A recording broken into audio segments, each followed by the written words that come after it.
Hi, everyone. My name is Malike Sidibe. I am a West African, New York City based photographer. I'm very excited to be here to be speaking to you guys and telling you a little bit about my story and where I come from and show you some of my work. Thank you to BNH for having me on this.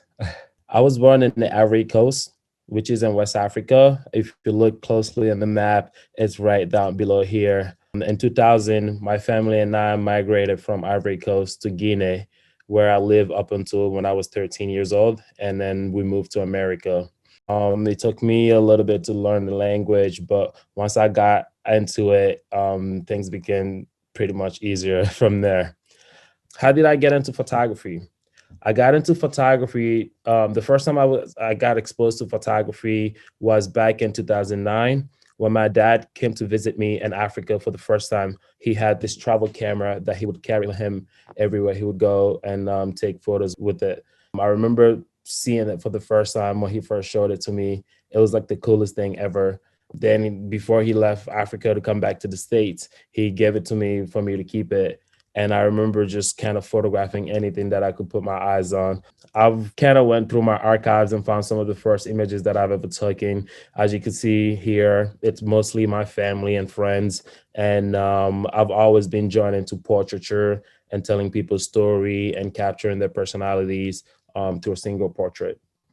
Yeah, that's when I was first exposed to photography. When I first moved to America, I was mainly into fashion. I started taking classes at FIT where I learned how to sew and spent, I think, 3 years there up until I realized that making clothes wasn't what I really wanted to do. It wasn't really my true passion.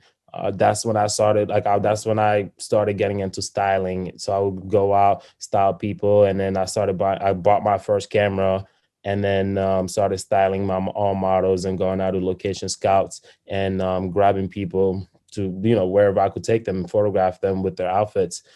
When did I realize photography is really what I wanted to do? In 2013, I joined a nonprofit organization called NYC SALT that help underserved New York City kids get into college through photography. When I joined SALT, I pretty much didn't know how to use a camera. That helped me learn everything that I pretty much know about my camera right now, from ISO, depth of field, and composition. They would introduce me to other photographers and then introduce me to editor and give me feedbacks on my work. And it's when I really started to realize that photography is really what I wanted to do, that helped me kind of discover my voice and photography. And from there, I started literally carrying my camera everywhere I would go. I would photograph my friends. I would photograph random people on the subway. I would do street style photography, landscape, pretty much a little bit of everything. Every opportunity that I get to go out there to capture images, I would go for it. I have my camera with me literally anywhere. Anywhere you'd see me then, you'll see me with my camera. Back then, I did a lot of street style, like photographing random things I would see. And I feel like that's when I really started realizing what style of photography that I wanted to do, from doing street style to even getting access to backstage and doing backstage fashion portraits of models getting ready or a guy eating at a Chinese restaurant.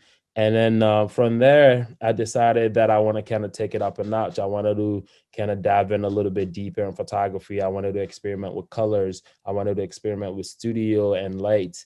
I started reaching out to my friends. They're pretty much part of the process of me learning how to be a photographer. Because I would bother my friends every day, like, hey, after school, do you want to go roam around the city with me, or do you want to come into the studio with me? Let's play around with some lights and create some photos. And here are a few images of some of my friends that I captured early on when I first started doing photography. Same thing with my family. I have thousands of images of my little brothers hanging out in my room. Sometimes I would take them out on the streets and do some portraits of them. It was a way for me to kind of spend time with them in a way. Even with my friends, they always knew that when we hang out, I'll have cameras out with me. As we're walking down the street, I see a cool color light, or like, for example, like this image of an ATM with the yellow lights coming in from the inside and also on the outside. I have my friend Nate stand by to get a portrait of him.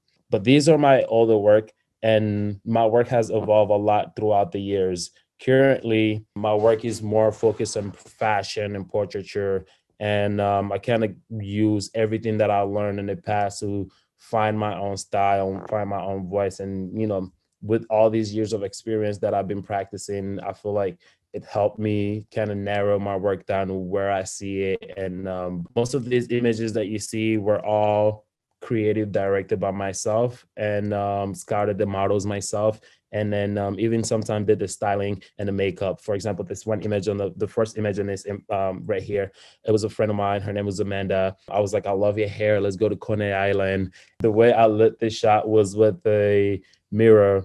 I used the mirror as my source of light. I pretty much used it to bounce the sunlight, which kind of gave the highlight on the side of her face, and then kind of matched up her glasses with the sun so I could kind of get that light coming through the glasses. When I first started, I didn't really have access to the most fancy equipment. So I'll try to do everything in camera and using every tool that I could to kind of create my portraits. I went from there to kind of start experimenting with slow shutter speed studio portraits. Yeah, as you could tell here, my work definitely grew over the years. And now I've gotten the opportunity to work with several magazines that I only used to dream of working with. For example, this first two image were for my assignment for the New York Times Magazine. Last year, they did a big article about the great performers of 2020, and they got me to photograph Rada Bank and Sarah for this assignment. Even though the work is kind of different in a lot more ways, but there's still a little bit of continuality in my portrait style from the first portraits that I did back home onto what I'm doing now. I'm always interested into close up, and then a little bit of like, quarter up, and, bunch of colors and things like that. I even most recently started doing a lot of personal projects. These two images on the right side are from my personal project titled Mami Wata. This personal project was all based around underwater photography. And the interesting part about this one is that I actually don't really know how to swim. So this was definitely an interesting one to work on. I grabbed a few friends when I was living in LA. I grabbed a few friends. I was like, hey, I've got a pool and I've got some lights, and I would like to photograph you for my personal project. Luckily, all the models that I worked with for this project, they all knew how to swim. So I had to kind of put myself on the like not in the deep side of the pool, but like on the 3 foot size, where I will make sure, like, I would just kind of go down and snap the photo and just come back out and breathe some air, because I can't swim at all. And I'm actually pretty afraid of water. Moving on to some of my most recent work, I've gotten the opportunity to work with brands like Nikon. This is one of my most recent projects that I did with Nikon. Last year, they reached out to me. They were like, hey, we have this new camera coming out called the Z6 II. But at the time, I wasn't allowed to say anything about it. But we wanted to give you so you could go out and have some fun with it. They gave me full creative control, which was amazing, because as a fashion photographer, it's kind of very rare for you to get an assignment where the clients would trust you enough to go out and create whatever you want. So I kind of took it back to how I used to do my shoots before. I reached out to some friends and some other friends who were stylists. I was like, hey, I have this cool project. If you guys want to help me out, let's totally do it. We rented out a cabin upstate New York, and then went out there for 2 days, and I did a location scouting, and then just went out during the day and created some amazing images that are now some of my favorite images. And this one on the right side, which is also in the studio, was also done up there. We used a garage of where we were staying at, and then just set up a backdrop there, and then just started shooting. When the pandemic started, I was in the same position as a lot of creatives out there. I wasn't sure what my life looked like since the pandemic started. I didn't really know what to do. I'm the kind of person who's not really used to being home 24/7. So it was definitely stressful. I remember waking up one day and just kind of very annoyed and very stressed out because I was not creating. I started thinking of ways to continue creating work and while I'm home, and and try to find ways that I could still collaborate with my friends while we're both in our own comfort space. So I started reaching out to a few friends and started experimenting with FaceTime photography, which kind of led to magazines noticing it. And I shot these two images of Jasmine Sullivan for New Yorker magazine. This was all done through FaceTime. I found a way to kind of I put the equipment list together. That's under $50. Usually it's a iPhone tripod, which is usually $15 to $20, and like a construction light that you could get at Home Depot, or sometime even a mirror. And I'll send it out to, like, I'll put the list together and send out to the subject, and then they'll find a way to get that, and I'll direct them through FaceTime and set up the light and, like, or just the torch or something. And these images was of Jasmine Sullivan. And what I found very interesting is that when you're photographing people through FaceTime, they actually seem very comfortable compared to being in the studio. I'm one of those people that I get very shy in front of the camera. So, like, playing around with this, I kind of saw people just being very comfortable, and having that comfort. And I feel like, to me, when your subject is comfortable is what makes your photo. It is what gave it the little touch. These images are also from my FaceTime series. I shot all four of these images through FaceTime. And again, same thing. I put an equipment list together under under $50, and sent it out to Arsenio. And he had his assistant run out to Home Depot to grab them. And then I directed his assistant to set up the lights to where I wanted. For this one, we had a construction light, which was bright enough to kind of cast a shadow. And Arsenio wanted to be photographed around his drums. I have other images of him playing his drums, but I love this one of him with just the shadows in the back, because what we did was we put the light under the drums and kind of reflected the shadow of that, and also his shadow onto the wall. And I think it made the photo much more interesting than he was. And the next one on my friend Nate, in black and white with his hair up. That one that we had a mirror that we use a mirror as a source of light. I pretty much directed him to kind of have the sky in the background, so there's nothing distracting in the background, and then directed him to kind of place the mirror on his front steps, that kind of, it would kind of cut his face into half. But I really love what he did there, and I feel like it kind of goes with his hair. And the last image on the right side is my friend in LA. That was actually my first FaceTime shoot ever. I reached out to her, and it was very quick. She was just like, she already had an iPhone tripod, which is installed. And then I asked her boyfriend to hold the mirror, which he put in this little makeup bag, this little plastic makeup bag that was yellow. And the light shined through that. We pretty much used it as a gel, and you could see that big highlight on his face. A lot of people think that it was makeup, but it was actually light coming through the mirror.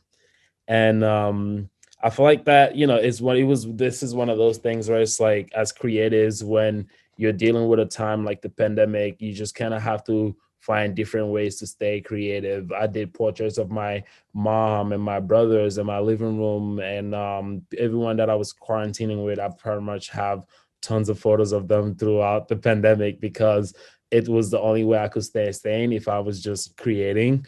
But yeah, one of the cool things that I did this year was being able to go back home. Since moving to America in 2010, I have not had the chance to go back home up until March.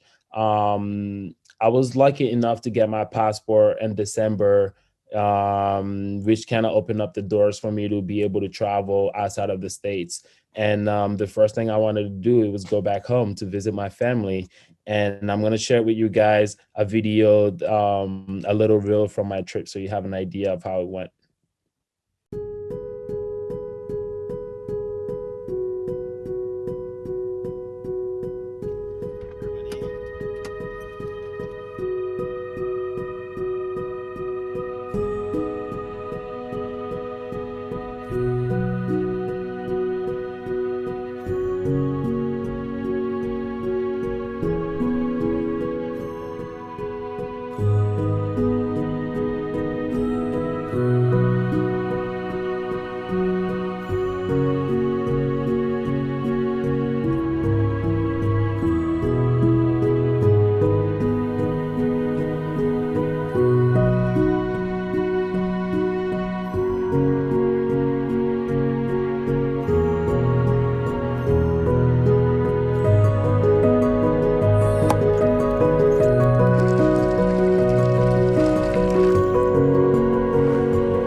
I took the opportunity when I was home to document my family to photography through my pop-up portrait booth. I mean, let me just give you guys an idea of how the whole trip kind of went. I was there for 2 weeks when I went back home, and I landed in Conakry, which is the capital city of Guinea. My country is a very tropical city, but it also get very hot in the summer, and from Conakry, we went from Conakry to Cancan, which is where my mom grew up. And from Cancan, we went to the village in Camarena, which is where I did most of my where I did most of my photo work, where I documented my family the most, because I haven't been back in Camarena since pretty much when I was 11 years old, which was almost 13 years ago.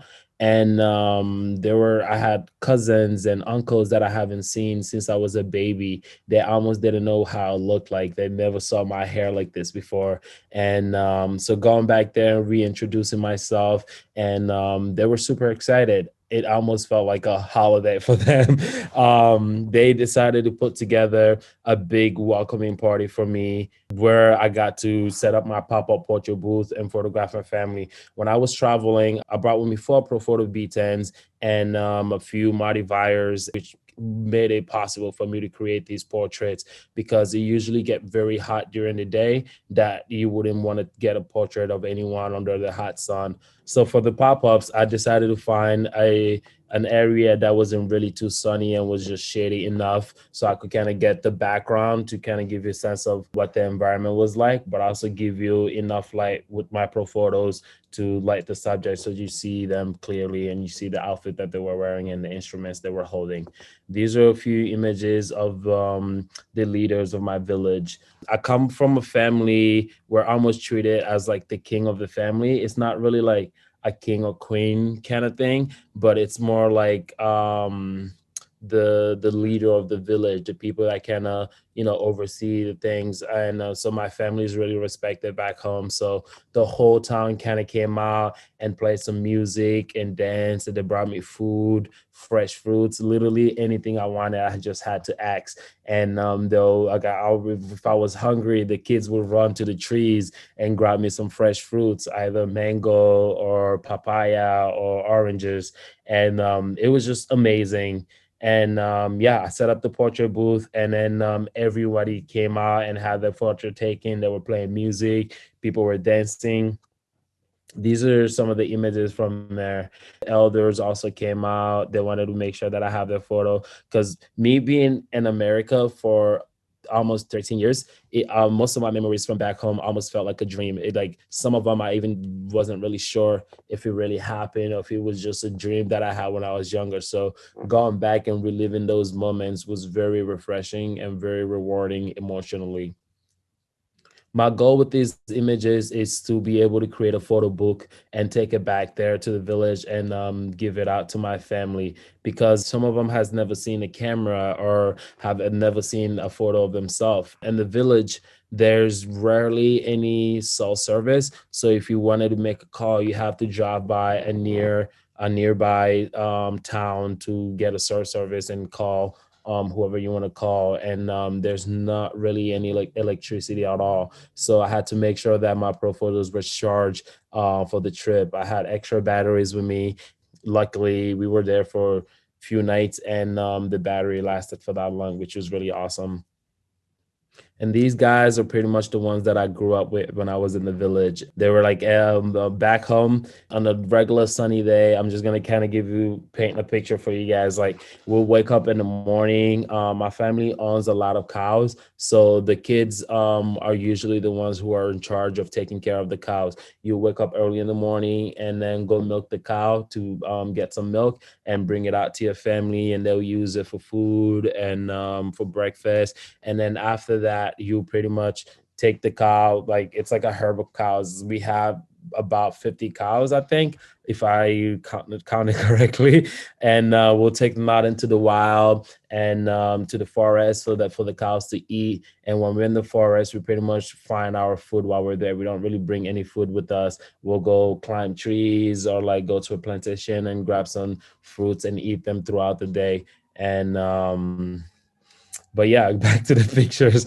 Usually when they dress up in these outfits, it's usually for holidays. When there's a holiday happening, usually during Eid or the Tabaski, they'll bring out these characters that would dress up in these outfits and dance. And while the drummers would play drums and the hunters would come out, they would even dance as well. So when I went back, they're like, this is a holiday for us because it's been so long that me and my brother and like, it's been so long that we've been back home. So they were super excited. So they put on a show for us to enjoy and be reminded of our culture. And these are some of the images with this. At this point, I kind of moved away from the pop-up a little bit. I just started grabbing the beauty dish with the pro photo and just kind of roaming around and capturing the scene and what was going on and people dancing. And these are some more images from the portrait booth. And that on the left side, that's my dad's brother. Yeah, I remember when I first saw him. I think you saw a little bit in the video. He started tearing up because it's been so long, and he almost thought that we weren't never going to see each other. And honestly, it was the same for me. Being in America and seeing, especially what was happening over the years, especially with immigration and things like that. I wasn't really sure if I'll ever have the opportunity to go back home. So this opportunity was definitely a very exciting and a very emotional one for me. So I also decided to experiment with a little bit of iPhone photography, especially since doing the FaceTime series during quarantine. It got me very used to taking photos on my iPhone, and especially now that you're able to shoot in RAW. When I was back there, I was like, I wanted to experiment with that, and I wanted to document. And I know the kids will be so into the iPhones. They love having their portrait taken. Like they will literally come up to me and tap me and be like, "Hey, can you take our photo? Can you take our photo?" So I was the only thing I pretty much had to do was direct them to find a corner or like somewhere that's interesting enough to pose them and photograph them, and they'll pretty much do the rest of it. They were very interesting. They were so comfortable to being in front of the camera. I wish I was like that. But it was just amazing as a photographer. I feel like, like seeing how excited people get when you photograph them, I feel like that's a rewarding part, and just kind of seeing that people appreciate you taking their photo and like seeing how excited they get when you show them the images was always like the best part when I was photographing them. Most of these images I shot them in the portrait mode. The one in the center, the iPhone gives it this portrait mode that allows you to kind of blur out the background, make it white or black depending on the depth of field. And I experiment with that, and I got some amazing photos of my cousins and the kids that were around our house. My process with these images is that I will shoot them in the raw format on my iPhone, and then take them up into Lightroom and edit them on my Lightroom, and just kind of usually, I didn't really do much to it, but it was more like adding some contrast and changing the color from color to black and white because they look more interesting in that way.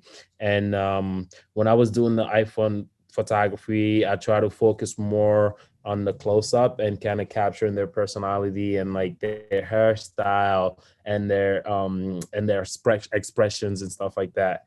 They would come to me in big groups like, "Hey, take our photos." So I would experiment with, having them look down in the camera, and then they were all just laughing the whole time. Pretty much all I had to do was press the shutter, and then they'll be running around the house and playing their own games and things like that. A lot of time people always ask me, how do you tell your story through photography? How did you get so good at portraiture? And how do you know what to photograph? And how do you know what story to tell? And one thing that I always tell them is that photography is a language. And just like any other language, the more you practice the language, the more you learn to speak in that language, and the more people will start to understand you. Just like any other language, when you first start to learn it, it's very hard to express yourself, and it's hard to get people to understand you. Even if you know exactly what you want to say, you might say it the way you think it is said, but people would not really get it. And the more you learn to practice it, the more you practice it, the more you put your mind to it and use it in your everyday life, the more you learn to express yourself, and the more people will start to understand you and understand your vision. And that's the same way with photography. The more you practice it, the more you utilize your camera, the more you learn how to use it. And thank you so much to BNH and Profoto for giving me the opportunity to be able to go back home and document my family, and for hooking me up with the best gear and the game right now for me to be able to document, do this documentation. And yeah, thank you, everyone. Have a good one.